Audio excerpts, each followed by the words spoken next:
दोस्तों, हम आपके लिए हर हफ्ते एक एनिमेटेड हॉरर स्टोरी लाते हैं। तो अगर आप हमारे चैनल की वीडियोस को एंजॉय कर रहे हैं तो अभी श्रापित साया को सब्सक्राइब करके बेल आइकन को प्रेस करें। मम्मा मेरी बात सुनो ना। नन्हा विभव अपनी माँ संगीता की गोद में चढ़ने की कोशिश करते हुए बोला। संगीता ने उसे गोद में लेते हुए कहा, बस थोड़ी देर और रुक जाओ बेटा, मैं ये अंतिम खिलौना डिजाइन कर लूं, फिर तुमसे ढेर सारी बातें करूंगी। संगीता एक जानी मानी खिलौना निर्माता कंपनी की हेड डिजाइनर थी। कोरोना महामारी की वजह से घोषित लॉकडाउन के कारण आजकल वो घर से ही अपना काम कर रही थी। संगीता और विभव के अलावा उनके घर में विभव की आया रहती थी, लेकिन लॉकडाउन के कारण वो अपने गांव से वापस नहीं आ पाई थी। विभव 6 वर्ष का बहुत ही प्यारा और बातूनी सा बच्चा था। हर समय उसकी जुबान पर कोई ना कोई कहानी मौजूद रहती थी। पहले तो उसकी आया चाव से उसकी कहानियां सुनती थी, लेकिन अभी वो भी छुट्टी पर थी और संगीता अपने काम में ही व्यस्त रहती थी, जिसके कारण विभव उदास रहने लगा था। जैसे ही संगीता ने अपना कंप्यूटर बंद किया, मम्मा आप मेरे लिए एक बोलने वाली गुड़िया बना दो, फिर मैं आपको डिस्टर्ब नहीं करूंगा और उसी से अपनी सारी बातें किया करूंगा। विभव की भोली सी बात सुनकर संगीता हंस पड़ी। कुछ सोचकर वो उठी और स्टोर रूम में चली गई। पिछले ही सप्ताह संगीता के डिजाइन किए हुए कुछ खिलौने फैक्ट्री से जांच के लिए उसके पास आए थे, जो अचानक कोरोना की वजह से दफ्तर बंद हो जाने के कारण उसके घर पर ही रह गए थे। संगीता ने उन खिलौनों में से एक गुड़िया निकालकर विभव को खेलने के लिए दे दी। वो गुड़िया वैसे तो दिखने में बहुत ही सुंदर थी, लेकिन उसकी आंखें कुछ गड़ू मड़ू सी हो गई थी, जो कभी कभी डरावना सा एहसास दे जाती थी। विभव ने जैसे ही वो गुड़िया देखी, वो खुशी से उछल पड़ा। अरे वाह मम्मा, आप कितनी अच्छी हैं। इतनी जल्दी आप मेरे लिए इतनी प्यारी गुड़िया ले आई। अब तो मैं इससे खूब सारी बातें करूंगा। विभव अब गुड़िया को लेकर अपने कमरे में चला गया और संगीता खाना बनाने में जुट गई। कुछ देर के बाद जब संगीता और विभव खाने के लिए बैठे, तो संगीता ने देखा कि विभव ने न सिर्फ बहुत जल्दी खा लिया, बल्कि उसने संगीता की प्लेट से भी खाना लेकर खाना खाना शुरू कर दिया। संगीता थोड़ी हैरान हुई। फिर उसने सोचा कि शायद देर तक खेलने के कारण विभव को ज्यादा भूख लग गई होगी। खाना निपटाकर संगीता एक बार फिर अपने कंप्यूटर के आगे बैठ गई और विभव अपनी नई गुड़िया से खेलने में मग्न हो गया। अभी कुछ ही मिनट बीते ही होंगे कि विभव के हंसने की आवाज से संगीता का ध्यान भंग हुआ। उसे आज विभव की हंसी बदली हुई सी लगी। वो चौंक कर उसके पास पहुंची तो उसने देखा विभव गुड़िया को लिए अलमारी के ऊपर चढ़कर बैठा हुआ था। उसे यूं देखकर संगीता घबरा सी गई। तुम अलमारी पर कैसे चढ़े? अगर गिर जाते तो क्या होता? इस लॉकडाउन में मैं तुम्हें कैसे घर से बाहर हॉस्पिटल लेकर जाती? और हॉस्पिटल में अगर तुम्हें या मुझे इन्फेक्शन हो जाएगा तो क्या होगा? पता नहीं ये कौन सा नया खेल सूझा है तुम्हें। चलो जल्दी नीचे आओ। ओफो मम्मा, कितना मजा तो आ रहा है। मेरी गुड़िया ने मुझसे कहा है कि हम यहाँ बैठकर खेलेंगे, इसीलिए मुझे इसकी बात माननी पड़ी और फिर उसका हाथ पकड़कर मैं आसानी से यहाँ ऊपर आ गया। संगीता विभव की कहानियां बनाने की आदत से वाकिफ थी, इसलिए उसने इस बात पर ध्यान नहीं दिया और किसी तरह विभव को अलमारी से नीचे उतारा। अब तुम्हें अकेले अपने कमरे में खेलने की जरूरत नहीं है, तुम मेरे सामने बैठकर ही खेलो। विभव को अपने सामने देखकर संगीता ने राहत की सांस ली और अपने काम में लग गई। अब कुछ न कुछ अजीब घटनाएं रोज का क्रम बनती जा रही थी। कभी विभव जरूरत से ज्यादा खाता तो कभी अजीब सी आवाज में हंसता, कभी वो पलक झपकते ही किसी ऊंची जगह पर बैठा हुआ नजर आता, तो कभी उसका चेहरा संगीता को डरावना सा एहसास देता। विभव की हर बात में ये बात जुड़ी होती कि गुड़िया ने बोला ऐसा करो वैसा करो, लेकिन संगीता इसे विभव का बचपना समझकर भुला देती थी। इन सब बातों के असर से संगीता को लगने लगा कि वो शायद जरूरत से ज्यादा अपने काम में उलझ गई है और आराम के अभाव में उसे अजीब अजीब बातें दिखाई सुनाई पड़ने लगी है। इसलिए उसने तय किया कि वो कल ही अपने बॉस से बात करके 2 दिन की छुट्टी ले लेगी और अपने साथ साथ विभव का भी पूरा ख्याल रखेगी। लेकिन अभी रात बाकी थी। संगीता ने रात के खाने के लिए जैसे ही विभव को आवाज दी, नहीं मम्मा, मुझे नहीं खाना है। विभव का जवाब सुनकर परेशान सी संगीता उसके कमरे में पहुंचकर बोली, क्यों नहीं खाओगे? चलो जिद मत करो। गुड़िया ने मुझे खाने के लिए मना किया है।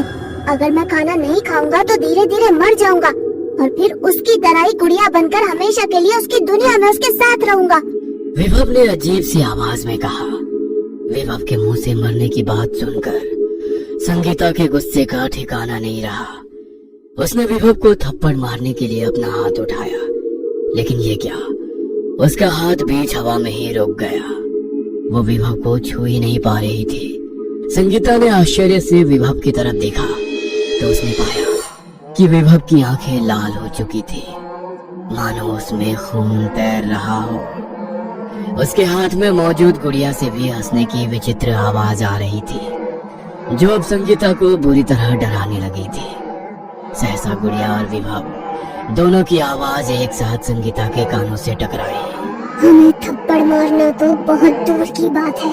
तुम ना तो हमारे पास आ सकती हो और न ही तुम हमें छू सकती हो। जाओ, चली जाओ यहाँ से और हमें अकेला छोड़ दो।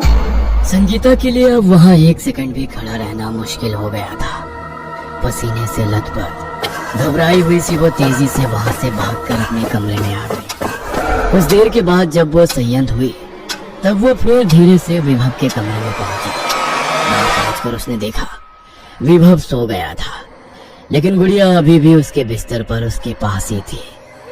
संगीता को अब उस गुड़िया से बहुत डर लग रहा था।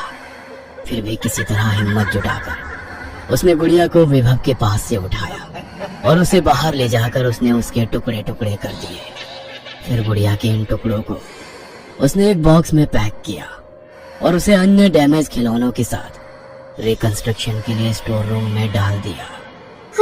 चलो, इस मनहूस गुड़िया से मुझे और मेरे बेटे को छुटकारा मिला। स्टोर रूम का दरवाजा बंद करते हुए संगीता स्वयं से बोली। अभी वो खुश होते हुए विभव के कमरे में पहुंची ही थी कि उसके मुंह से जोरों की चीख निकल गई। बिस्तर पर विभव की जगह वही गुड़िया लेटी हुई थी और विभव एक गुड्डे के रूप में उसके हाथ में था। तुम्हें क्या लगा? तुमने मुझे खत्म कर दिया। मुझे कोई खत्म नहीं कर सकता। मैं एक श्राप हूँ, ऐसा श्राप जिसे कोई नहीं मिटा सकता। मुझे अपनी दुनिया में अपने जैसे कुछ साथी चाहिए थे। देखो, मैंने एक साथी ढूंढ लिया है और तुम्हारा विभव भी गुड्डा बन चुका है। देखो। गुड़िया ने गड़ुमड़ू होती हुई अपनी आंखों को नचाते हुए कहा।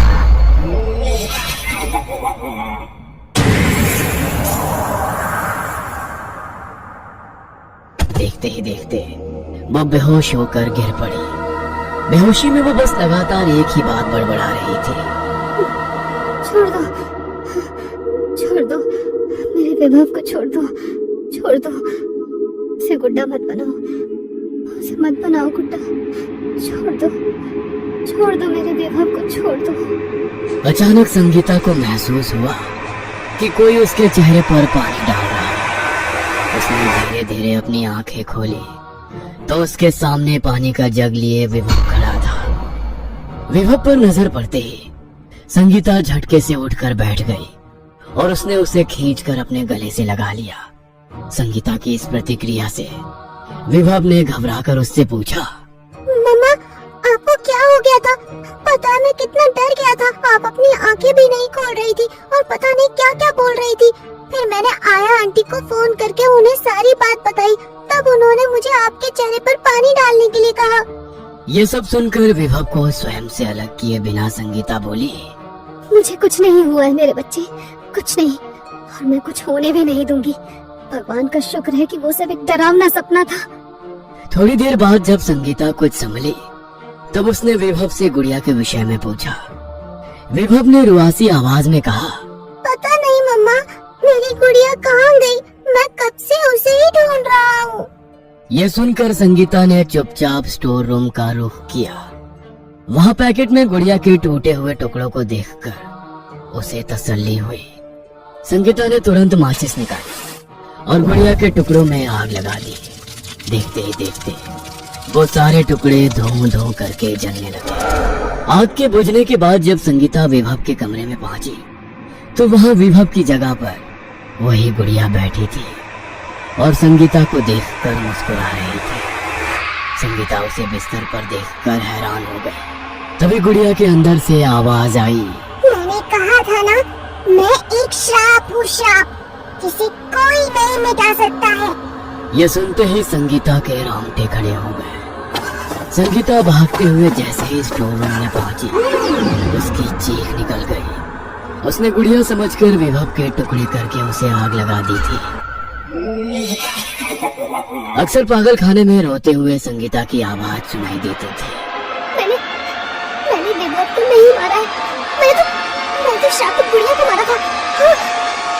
हमारे चैनल श्रापित साया को अभी सब्सक्राइब करें, क्योंकि हम हर हफ्ते ऐसे एनिमेटेड हॉरर स्टोरी लाते रहते हैं।